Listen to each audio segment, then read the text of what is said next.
दोस्तों नमस्कार, मैं रवि कुमार। आपका फिर से हमारे चैनल लाइवस्टॉक फार्मिंग में स्वागत है, जिसमें हम आपसे पशुओं से जुड़ी हुई जानकारी और उनको कोई भी बीमारी पड़ती है उसके बारे में आपको पूरी जानकारी देते रहते हैं और उस बीमारी के समाधान की भी जानकारी देते हैं।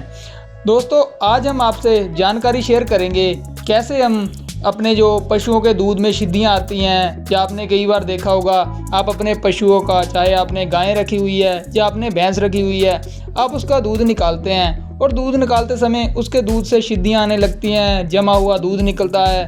तो उसका आप क्या इलाज कर सकते हैं, क्योंकि यदि यह बीमारी बहुत बढ़ जाती है या इसका हम समय पर इलाज नहीं करते हैं तो यह मास्टाइटिस की एक समस्या भी बन जाती है, जिसके कारण पशुओं के जो है थन खराब भी हो जाते हैं और उनका दूध भी थनों में जमने लग जाता है। दोस्तों आज हम आपको इस बीमारी के समाधान की पूरी जानकारी देंगे, कैसे हम इस बीमारी को जो है शुरू में या इसकी शुरुआती स्टेज में कैसे इसको रोक सकते हैं। तो इसके लिए आपको 3 चीज़ों की ज़रूरत पड़ेगी, जिसमें सबसे पहली चीज़ है जो है 200 ग्राम चीनी।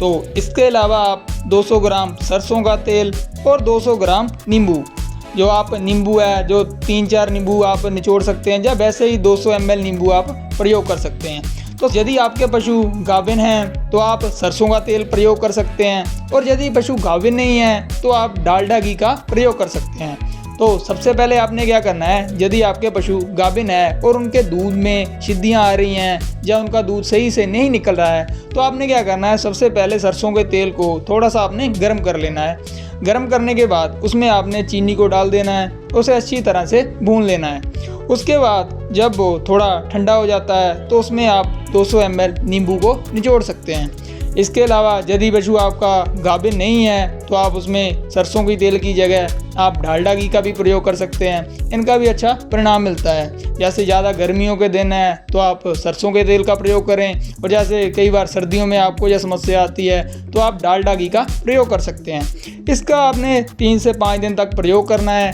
जिसका आप देखेंगे बहुत ही आपको अच्छा परिणाम मिलेगा।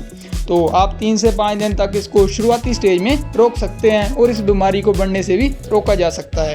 तो दोस्तों इसके साथ साथ मैं आपको बता दूं, यदि आप हमारे देसी तरीके का प्रयोग कर रहे हैं तो आप साथ में अपने मेडिकल स्टोर से पशुओं के लिए इस बीमारी को रोकने के लिए पाउडर भी आते हैं, आप उनका भी प्रयोग कर सकते हैं। जैसे कि मैं आपको कुछ पाउडर के नाम बता दूँ, जैसे कि मीडियम पाउडर होता है, ये भी इसका भी शिद्दियों में बहुत अच्छा परिणाम मिलता है। या फिर हम FMC पाउडर की बात कर लें तो इसका भी बहुत अच्छा परिणाम है। इसके अलावा बफियोन पाउडर आता है, यह भी आप प्रयोग कर सकते हैं। ये अपने 50 ग्राम रोजाना के हिसाब से अपने पशु को देना है। इन पाउडर का प्रयोग आप पशु को फीड में भी दे सकते हैं, या आप कोई भी दाना प्रयोग कर रहे हैं या कुछ भी आप अपने पशु को खिला रहे हैं उसमें आप 50 ग्राम रोजाना मिक्स करके खिला सकते हैं। और इनको भी आपने 5-7 दिन तक लगातार देना है, और आप जो देसी तरीका है उसका भी प्रयोग करते रहें। तो दोस्तों जिससे क्या होगा, जो आपकी पशुओं के दूध में शिद्दी आने की समस्या है वो एक तो कम हो जाएगी, और यदि शुरुआती स्टेज है तो धीरे धीरे खत्म होने लग जाएगी।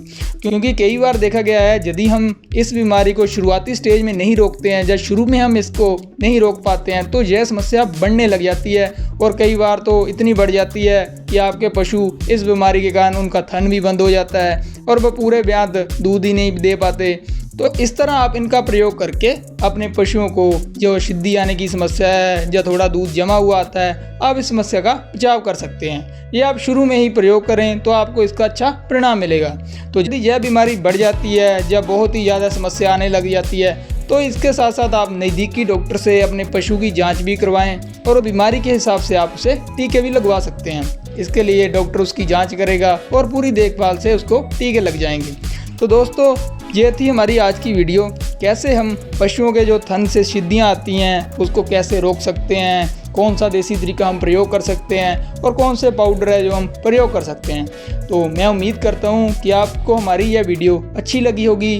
आपको हमारी यह वीडियो अच्छी लगी है तो आप इस वीडियो को लाइक कर सकते हैं, वीडियो को शेयर कर सकते हैं, और हमारे चैनल को सब्सक्राइब कर सकते हैं। दोस्तों यदि आपका इस वीडियो से संबंधित कोई भी सवाल है तो आप कमेंट बॉक्स में उसके बारे में पूछ सकते हैं। तो दोस्तों मिलते हैं अगली वीडियो में नए टॉपिक के साथ, तब तक के लिए धन्यवाद।